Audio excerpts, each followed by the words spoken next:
The Johnson Wax Program.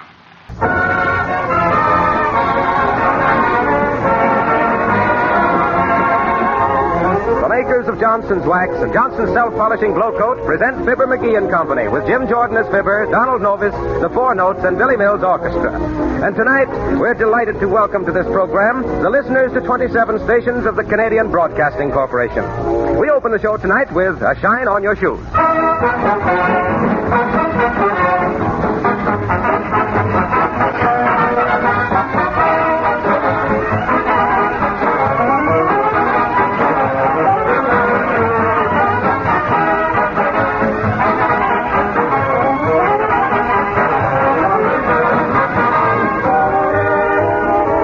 An announcement of real importance to any housewife.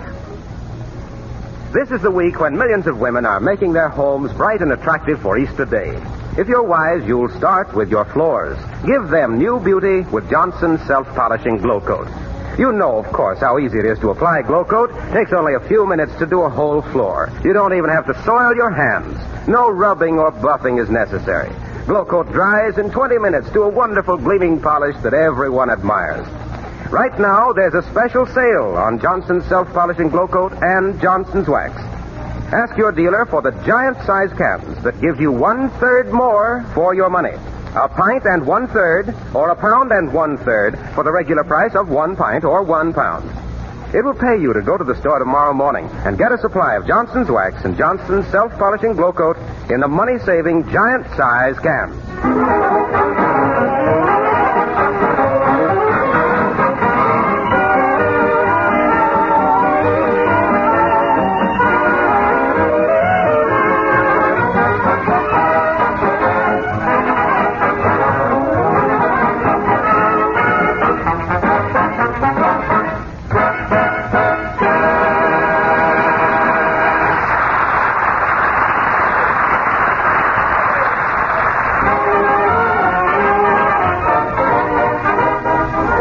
Peace and contentment reign over the McGee menage today. Our hero has just had a good breakfast and is lingering over his second cup of coffee and the morning papers.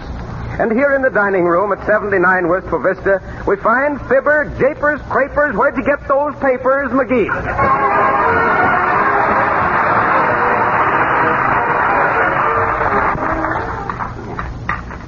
What's all this stuff about them college students swallowing live goldfish?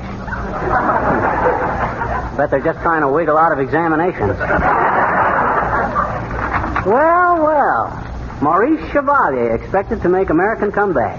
Well, good for you, Maurice. You can do it, too, if you try hard and keep a stiff lower lip.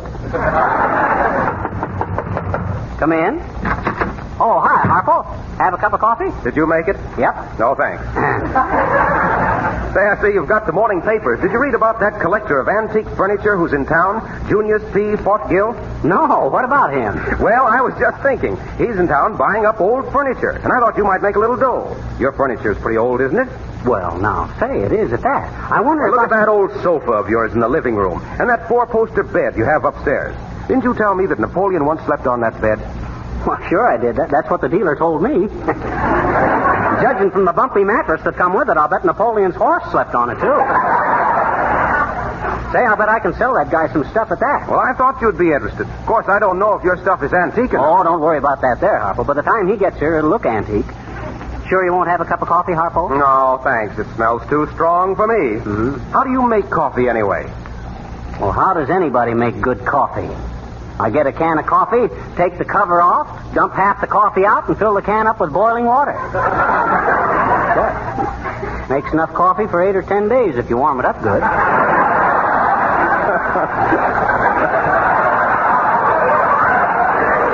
Well, what do you do with the coffee you have left? Throw it out or use it for fly spray?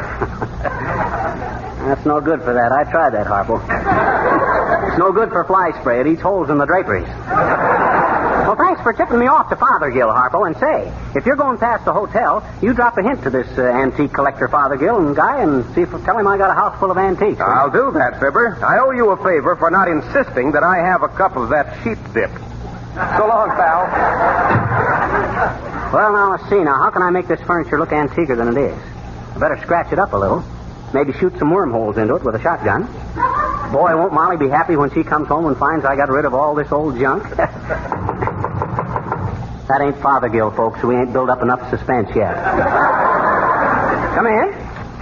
Hello there, Johnny. Want any fresh eggs today? No thanks, old-timer. Hey? I says, no, we don't want any eggs. Not on this show. We lay our own. Yeah, that's pretty good, Johnny. But that ain't the way I heard it. The way I heard it, one feller says to the other feller, see, says, I see where Jim Farley might run for vice president. Is that so, says t'other feller. Vice president ain't much of a job for a feller like Farley, is it? No, says the first feller. But if you start out as a mailman, you gotta expect to hold the bag. Sure you don't want any eggs, Johnny? I fed one of my hens on violets this week, and she laid some nice purple ones for Easter. No thanks. All righty.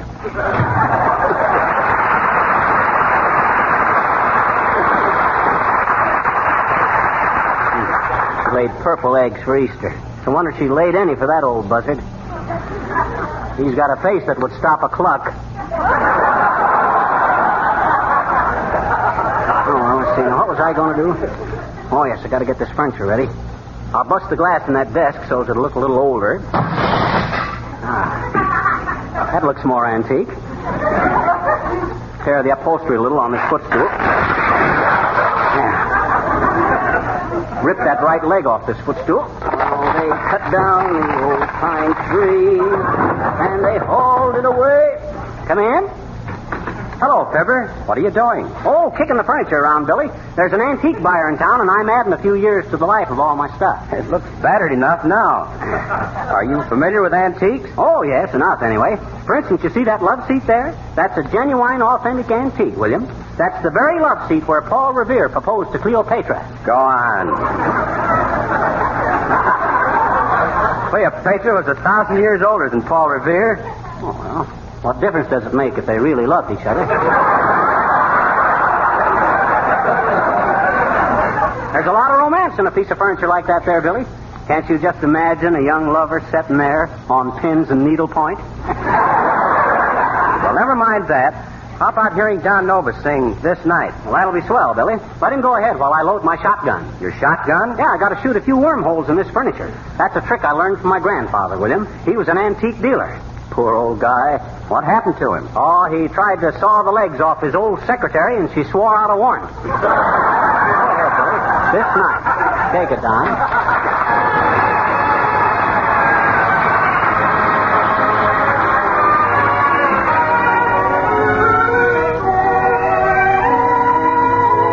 This night was made for dreaming. This night was fashioned for you. This night my arms enfold you. My eyes have told you that I adore you. This night is filled with music.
Nice going, Don. You can sing this night for me any day. Well, thanks, Fibber. But please don't point that shotgun at me. Oh, don't worry about that shotgun. It ain't loaded. I was just going to show you. Gee, that was wonderful, Fibber. It was? You knocked out the front window. What could you do with a loaded gun? We all make mistakes. Most people don't make more than one with a shotgun. Oh, so you don't think I know anything about firearms, eh? I guess you didn't know I used to be a champion skeet shooter. No, did you? Well, sure I did. Well, I used to go out in the morning with my dog and gun and come back just loaded down with skeets. They was good eating, too. Little gamey, but good. You ever try a clay pigeon with wild rice? Now you're joshing me, no. Well, what were you going to use the shotgun for anyway? I'm going to shoot some wormholes in the furniture to make it look more antiquer. Sit down, Don, and watch me. No, thanks. I've been allergic to shotguns ever since I was a kid and stole watermelons. The farmers used to fire rock salt at us. Did you ever get hit? Yes, once. I thought so. They say the best way to tame a bird is to put salt on it. Oh, you going, Don? Yeah, I gotta go. See you later. Okay. Let's see now. I better start with the piano. I'll saw the top off that so it'll look like an old-fashioned melodeon. Oh, they cut down the old Steinway, which made it much harder to play. I'm going to have a fine bunch of antiques here very shortly. Now, if I can look at... Oh, what's that? That couldn't be Fothergill. He wouldn't be riding up on a horse. Or maybe he expects to jockey me on the price. Come in. Well, for goodness sakes, a Royal Canadian Mounted Policeman. What you want, tall, dark, and handsome? Are you Fibber McGee, sir? Yes, I am, Bud, but what's he got? Well, I'm Sergeant Wilcox, sir, of the Mounted. Oh. Just rode down to welcome you to the Canadian network tonight. Oh, thanks. Hands across the border and all that sort of thing, you know? Well, thanks, Sergeant. It's nice to know there's two countries who can reach their hands across the border without shaking their fists at each other.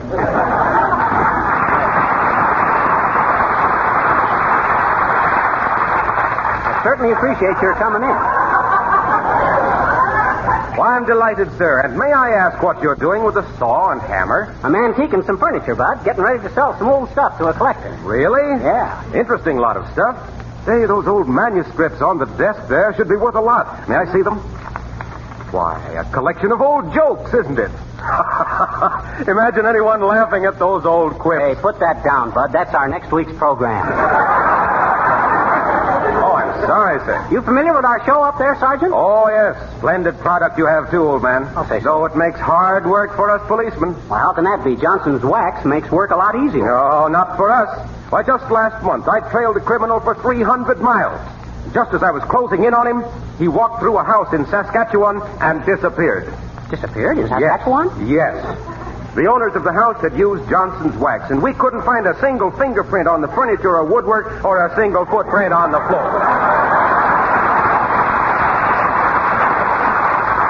Well, I suppose you heard about the special limited offer Johnson's Wax has on sale now. A giant-sized can, paste-or liquid, with an extra third free. No, but I'll speak to Inspector McTavish about it. He's a rare one for a bargain. Inspector McTavish, eh? Wonder if he's the same one I worked with when I was a mounted policeman up there. Oh, were you a Mountie? Was I? You mean to say you never heard of me up there? Yeah. Why, shucks, Sergeant. I was once known from Vancouver to Quebec for my capers up there. Canadian Capers McGee, I was known as in them days. Canadian Capers McGee, the coolest, cleverest, crimson-coated cop who ever crept carefully through the keen, cutting cold to capture a crook, continually cantering across country to crack a conspiracy or keep constant control of criminals coming into Canada, and the continent's craftiest constable from Columbia's colossal trees to the colorful caverns of Lake Louise.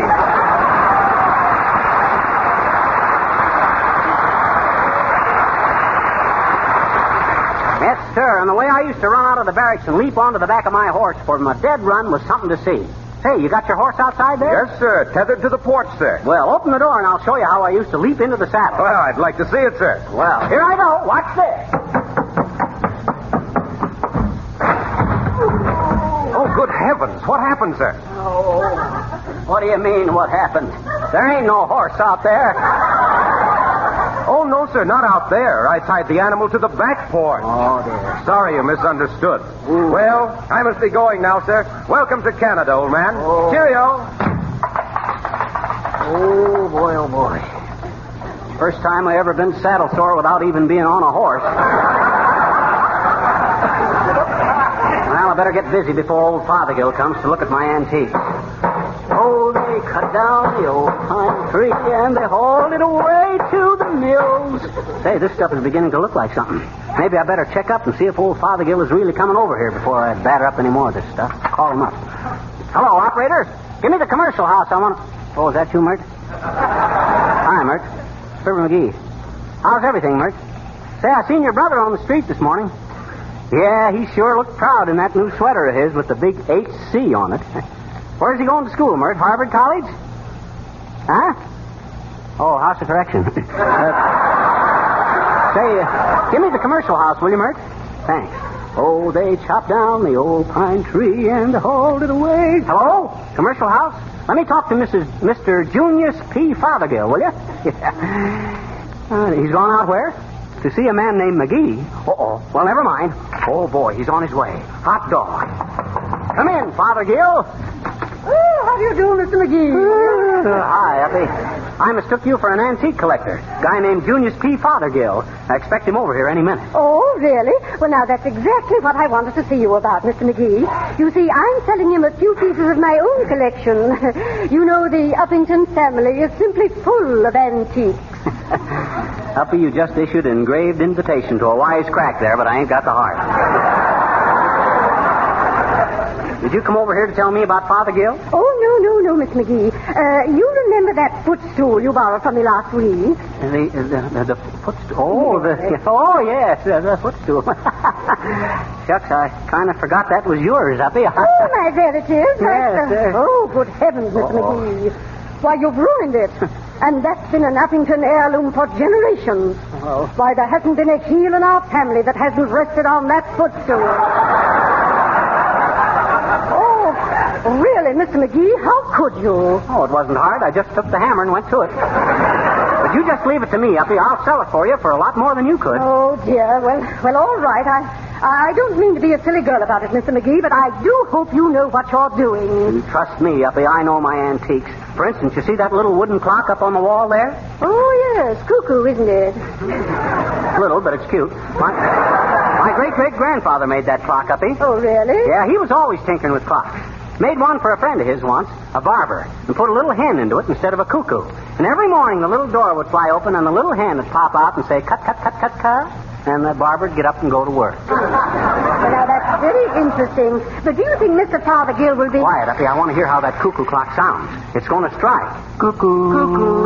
Cuckoo. Well, imagine that. Wasn't that clever of Grandpa? He put a quartet in it. What you going to sing, kids? The Cuckoo and the Clock. Okay, give it the works.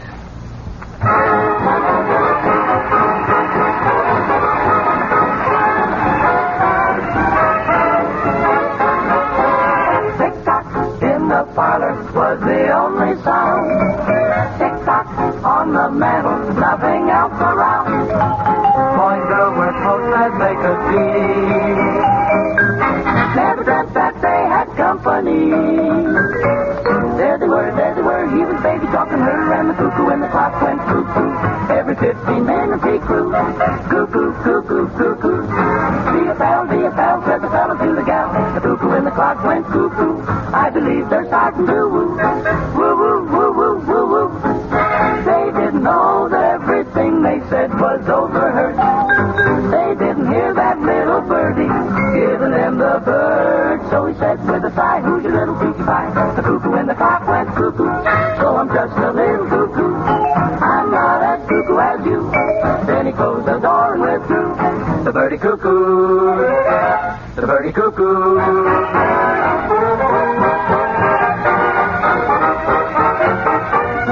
Every 15 minutes he crew. Cuckoo, cuckoo, cuckoo.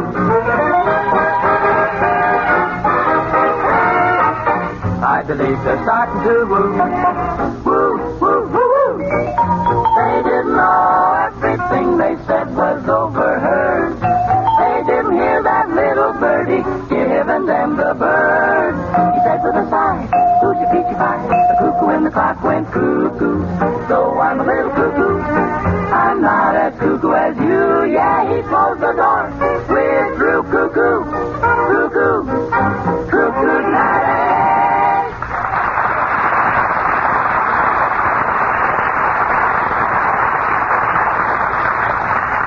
was great, 4 notes. Remind me to give you a little extra birdseed this week. Well, I guess I better get back to work. Oh, I cut down the coffee table to make it as old as I was able. Oh, I cut... Oh, better hide these tools. Come in. Oh, hello there, Fizzer. Why is your face being so full of perspiration? I've been working, Nick. I've been aging my furniture. Going to sell it to a big antique collector. I don't mean to tell you.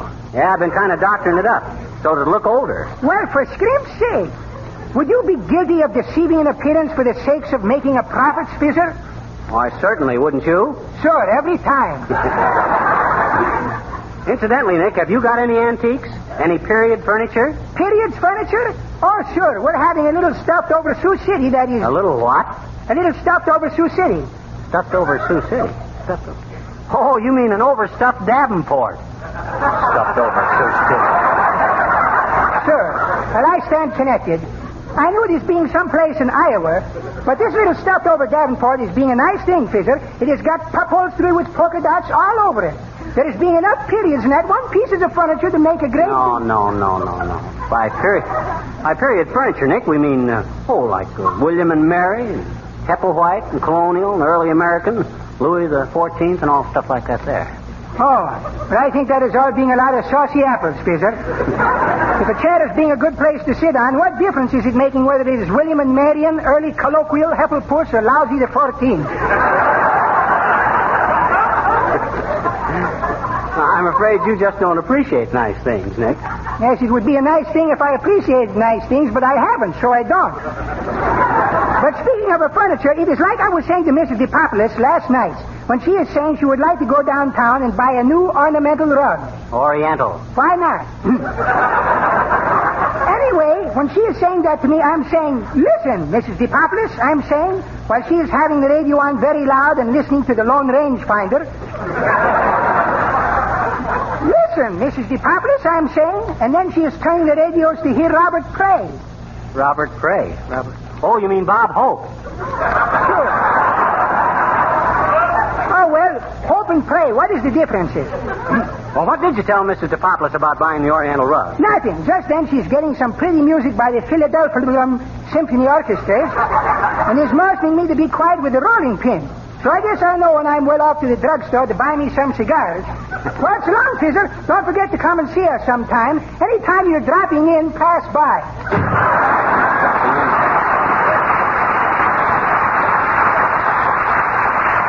Well, I guess I'm just about all set for old Fothergill. I'll take one more whack at that easy chair. Uh-oh, I bet that's him. Come in. How do you do? Do you need any socks?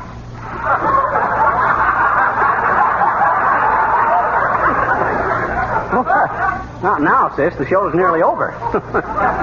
We could have used some in the first 20 minutes. Well, you don't understand. I represent the Wilkie Silky Socky Corporation, and I'm taking orders for our new spring line. May I show you some samples?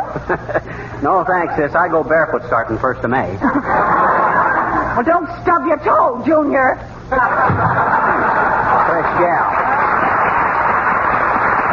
Wilkie Silky Socky Corporation. I should have told her I represented the Johnsy Wansy Waxy Company. Oh, I better get these splinters picked up before Fothergill gets here. I'll have to take up a collection to buy our sound effect man some new knuckles. Come in. Good day, sir. Mr. McGee, I believe. You betcha, Bud. You the gentleman who wanted to look at the furniture? Yes, I am. How did you know? Oh, I've been expecting you. Have a cigar? Thank you. I have one. You got two? Thanks. They tell me you have a very valuable collection of antiques here, Mr. McGee. Oh, I have. Very valuable. What would you estimate its value, Mr. McGee? Oh, I don't know, Bud. Aside from the sentimental value, I'd say it was worth at least, well, in the neighborhood of, roughly speaking, about, well, at a guess, somewhere near... Well, what would you say? Well, I'd much rather you put your own price on it, McGee. You would? Oh, that's swell.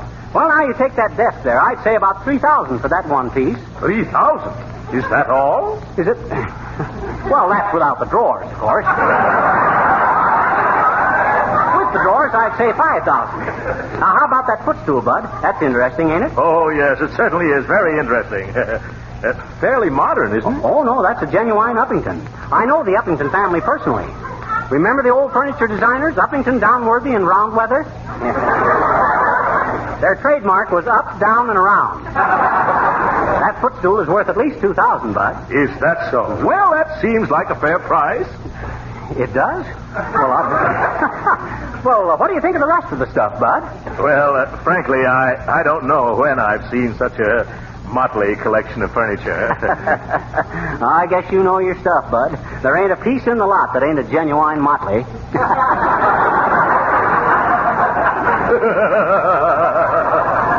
Yeah, that's very good. Or is it? Now, what value would you place on the entire lot, McGee? Oh, the whole mess, eh? Well, frankly, Bud, I'm making the estimate low on account of you seem to be a nice guy. Let's make it a fair and square $20,000. No, $25,000. That's it. That's my final figure. That's very fair. I'll settle for $25,000. Done. We better close the deal quick because this stuff is getting more antique every minute. Yes. Deal? What deal? Well, you're buying this stuff, ain't you? Buying it? Why, no. Who do you think I am? Ain't you Father Gill, the antique collector? No, I'm Wallaby, the tax assessor. The tax money? Oh, God.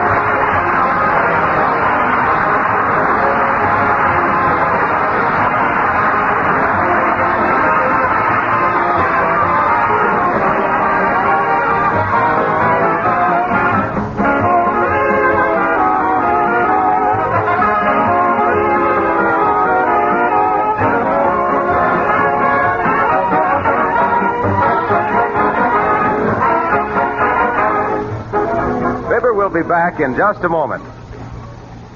We know that all you women are thinking about spring house cleaning, so it's a good time to remind you again of the special sale of Johnson's Wax and Johnson's Self-Polishing Glow Coat in giant-size cans that give you 1/3 more for your money. It's important that you make your home clean and attractive for spring, and that you protect your prized possessions from dirt and wear. Remember, it's very much to your advantage to buy Johnson's Wax and Johnson's Self-Polishing Glow Coat now, while you can get the special giant-size cans that contain 1 1/3 or 1 1/3 pounds, and yet cost no more than the regular pint or pound sizes. Now, if you can't go to your dealers, phone him in the morning and ask for the money-saving giant-size cans of Johnson's Wax and Johnson's Self-Polishing Glow Coat. When the present supply of these giant cans is exhausted, there won't be any more, and we don't want you to be disappointed.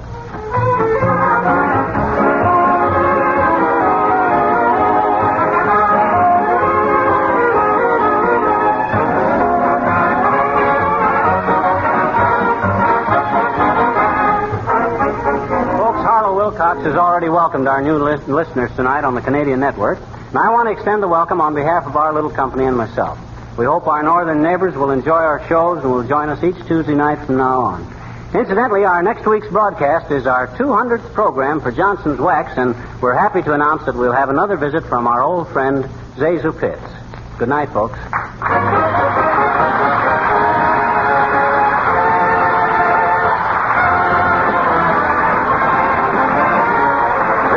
Wilcox, speaking for the makers of Johnson's Wax and Johnson's Self-Polishing Glow Coat, Racine, Wisconsin, inviting you all to be with us again next Tuesday night. Good night. This is the National Broadcasting Company.